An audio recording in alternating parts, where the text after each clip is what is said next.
Daily cyber briefing for Tuesday, the 26th of March. I'm Stephen Ridgway.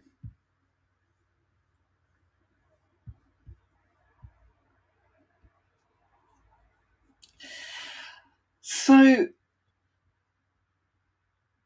first of all, just a quick reminder.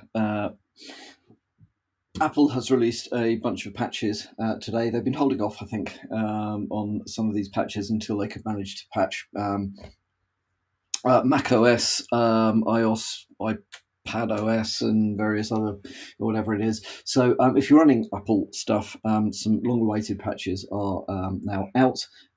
Recommend you prod your devices and get them updated because there are security patches in that stuff. So on to other things.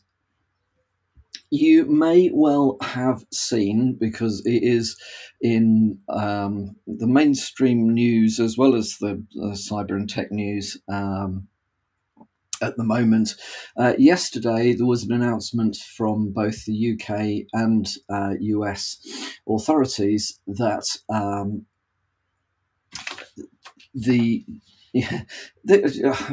if we're categorizing these things, this would be in the we all knew this category, but it's now been officially said by government organizations the Chinese are hacking us.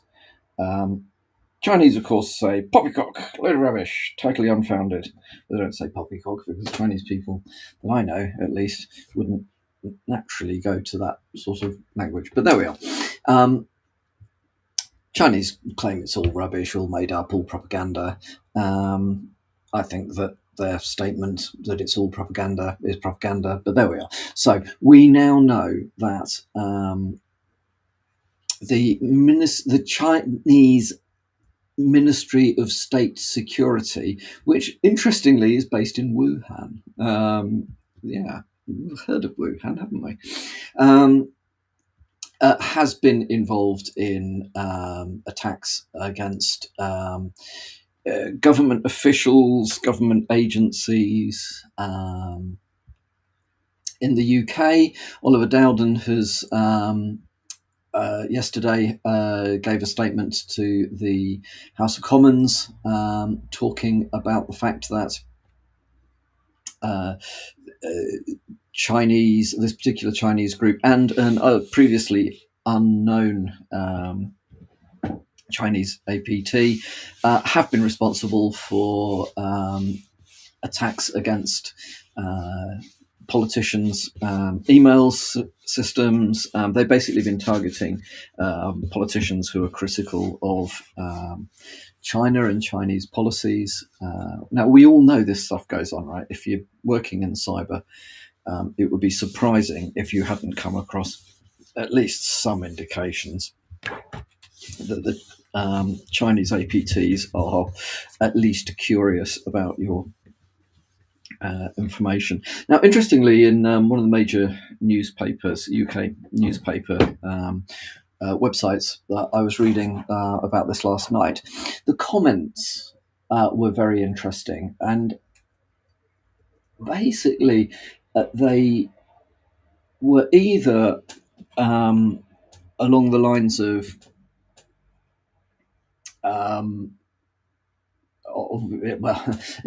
either they were borderline racist, or they just didn't understand. There was a lot of comments saying, well, why would the Chinese bother collecting email information about UK politicians? Well, firstly, I think a lot of people outside perhaps of tech and cyber don't really get this point. The approach from these groups is to hoover up as much data as they can. So to a large extent, it doesn't matter what that data is, because it can all be processed and filtered and sorted later, and you never know when it might be useful anyway. So I am fairly certain, although it's never, it certainly is unlikely to be provable in my lifetime, but I would be not at all surprised if we found that there are just astronomical amounts of data that are being stored in data centers in China, which will be being indexed and sorted and worked through for anything which might actually be useful. And yeah, they'll target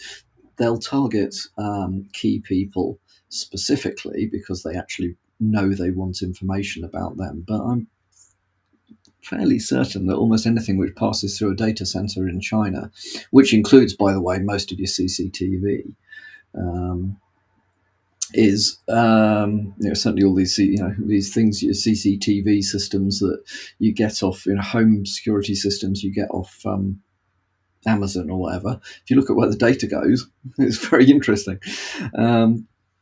So yeah, I think they're just hoovering it all up, and I think that means that the ability to then spread disinformation is better because they know who to spread it to and they know who to spread it about. There is evidence, certainly coming from the US, that these groups have been involved in meddling with. Or at least being in the position to meddle with elections. Again, comments along the lines of, well, in the UK, yeah, all right, so they stole the electoral register. Well, electoral registers public property. Well, it kind of is public property, but if you wanted to have information on every voter in the whole of Britain in one go, you would just nick it from what do they call it? The Electoral Commission. You wouldn't go round to every individual. You wouldn't hack every individual council in the UK trying to find people. You would go to the source of the. So it is I think it is an acknowledgement of a situation which is much more worrying than most people realise.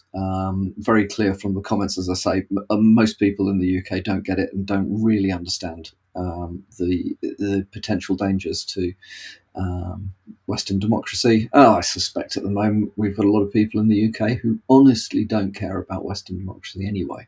So very curious. But that's the big news of the day. In other stuff, Google's new AI search results has been seen to be promoting sites pushing malware scams.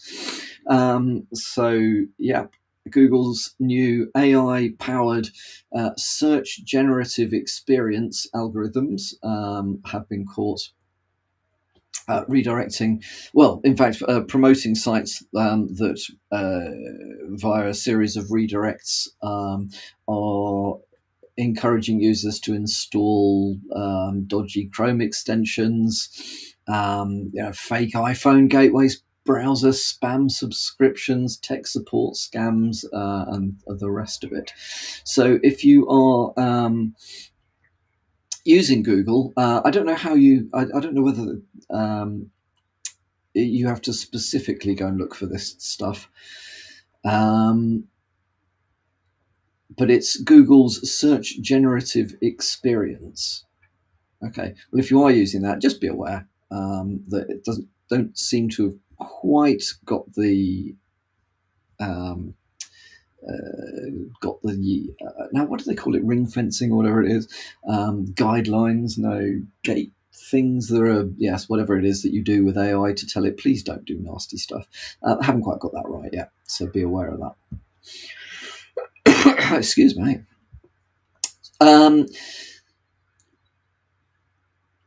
The UK Communication Workers Union it's a large. I don't know how. I don't know whether it's the largest. Certainly one of the major trade union organisations in the UK.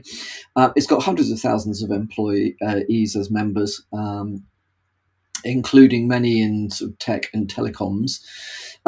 The CWU has been the victim of a cyber attack. So as of earlier this week, the email their email services weren't working. It's engaged with third-party security experts, and some systems have been taken down as a precaution against this. Guessing it will be either related to what we were talking about before, but more likely it'll turn out to be ransomware. So, yeah, if you are a member of the CWU, you may be aware of this already. If not, it is a good wake-up call to the fact that organisations of all sorts may be seen as legitimate targets for both criminal groups and nation states. Hopefully, they will get this one sorted, and we will get more information later.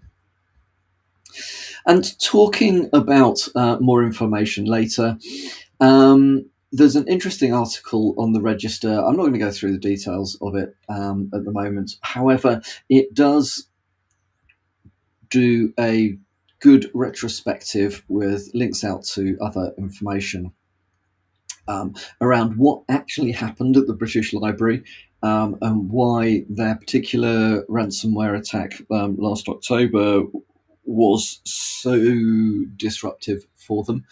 A lot of it appears to be down to the fact that there was a significant amount of legacy IT. This does not surprise me. And as an approach to recovery, they have done a lot of migration to the cloud. I hope that works out for them.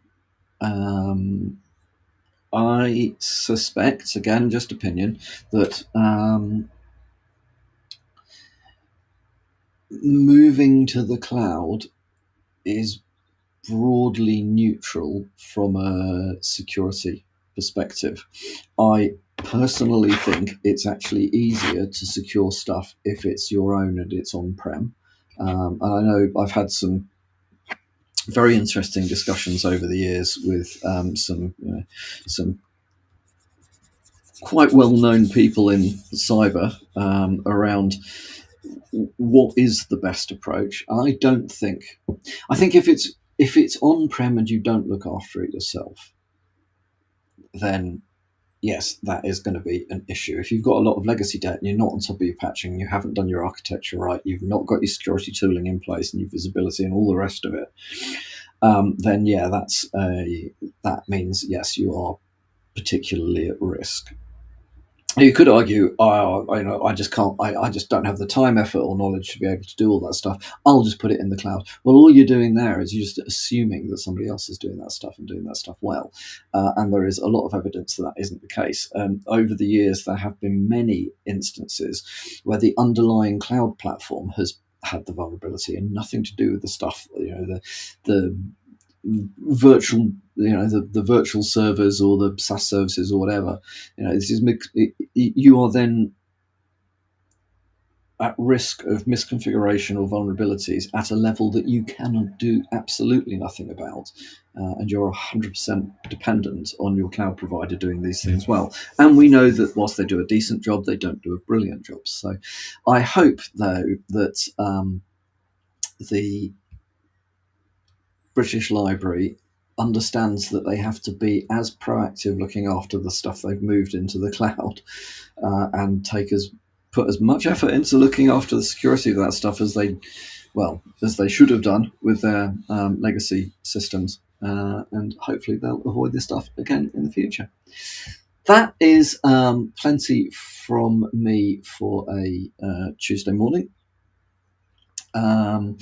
I will be hopefully with you again tomorrow morning from hopefully sunny Lancaster, I'm